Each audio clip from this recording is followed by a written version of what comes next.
Sinasamantala naman ng Public Works Department ang maaliwalas na panahon para mag-inspeksyon sa mga bahaing lugar.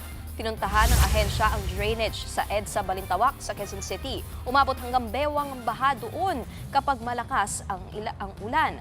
Ayon sa DPWH Secretary na si Vince Dizon, nakikitang solusyon ang pagtatayo ng detention basin. Dito maiipon ang baha at didiretso sa mga daluyan ng tubig. Natayo natin yon is hindi lang natin maiibsan yung baha dito sa EDSA, kundi pati yung pababa, papuntang all the way to G. Araneta, mababawasan natin. Maybe at least half of the detention basin in BGC, no, yung sa Burgos Circle. No? Mga kapatid, Nikki de Guzman po. Para sa pasada ng mga rumaratsyadang balita, mag-follow at mag-subscribe na sa social media pages ng News 5.